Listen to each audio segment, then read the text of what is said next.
Hai semuanya, perkenalkan nama saya Claudia Reto Syedari dari kelas Agribisnis sore. Kali ini saya akan mengerjakan tugas bahasa Indonesia, yaitu menceritakan ulang novel bacaan, yaitu J3 tentang sulung, tengah, dan si bungsu.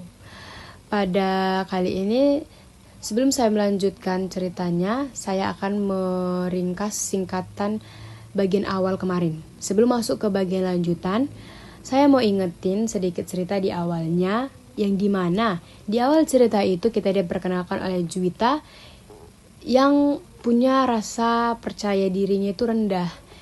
Dia sering dibanding-bandingkan oleh kakaknya yaitu Juan, dan juga sering diremehi sama orang-orang sekitarnya di saat mereka duduk di bangku SMP. Padahal sebenarnya si Juwita ini punya kelebihan, yaitu dia seorang penulis di media sosial. Tetapi dia gak berani untuk nunjukin identitas sebenarnya itu.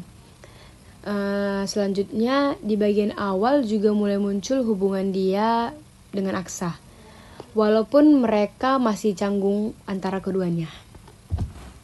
Selanjutnya saya akan masuk ke cerita ulang lanjutan. Nah, di bagian lanjutan ini mulai di halaman 150-an sampai 300-an, ceritanya ini mulai lebih berkembang. Hubungan Juwita dengan Aksa itu lebih sering berinteraksi, walaupun mereka berdua masih ada rasa canggung dan ragu-ragu. Di sisi lain, hubungan Juwita dan Adira itu sahabatnya, juga mulai mengalami perubahan, yang dimana kadang ada perasaan gak nyaman. Tapi dari situ Juwita juga mulai belajar buat lebih terbuka kepada sahabatnya yaitu Adira. Konflik dalam ceritanya juga makin kerasa, terutama soal perasaan dan cara Juwita melihat dirinya sendiri. Seiring berjalannya cerita, pelan-pelan Juwita mulai berubah, yang dimana dia mulai mencoba menerima dirinya. Walaupun belum sepenuhnya untuk percaya diri, sampai di bagian akhir kelihatan kalau Juwita sudah mulai menemukan jati dirinya dan lebih berani diri dari sebelum-sebelumnya. Dan dia mulai berani menjalani hidupnya.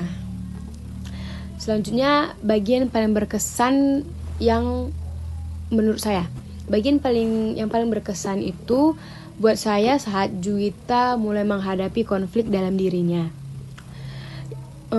Yang dimana di situ kelihatan kalau dia mulai belajar memahami dirinya sendiri dan tidak terlalu bergantung sama penilaian orang lain terhadap dirinya.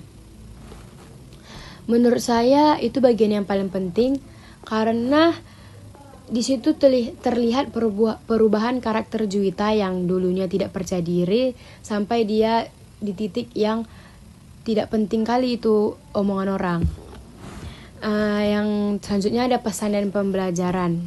Kalau dari cerita J3 ini, saya dapat beberapa pelajaran. Yang pertama, kita harus bisa menerima diri kita sendiri, walau kadang hal itu memang gak mudah untuk kita lakukan, tapi ya kita harus terus mencobanya.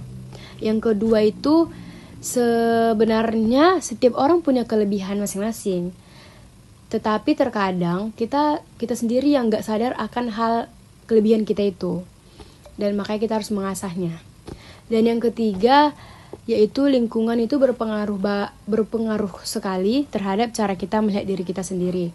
Jadi kita harus bisa memilih teman-teman kita juga, jangan yang teman-teman yang gampang insecure. Selanjutnya ada penutup. Jadi menurut saya cerita ini bukan soal tentang percintaan saja, tetapi lebih ke proses seseorang menemukan jati dirinya, seperti Juwita. Dan menurut saya ceritanya cukup relate sama kehidupan remaja sekarang, yang dimana mereka gila-gila overthinking, kayak gak percaya diri untuk menjalani hidup mereka selanjutnya, sedangkan mereka belum mencobanya. Itu saja yang dapat saya sampaikan. Terima kasih.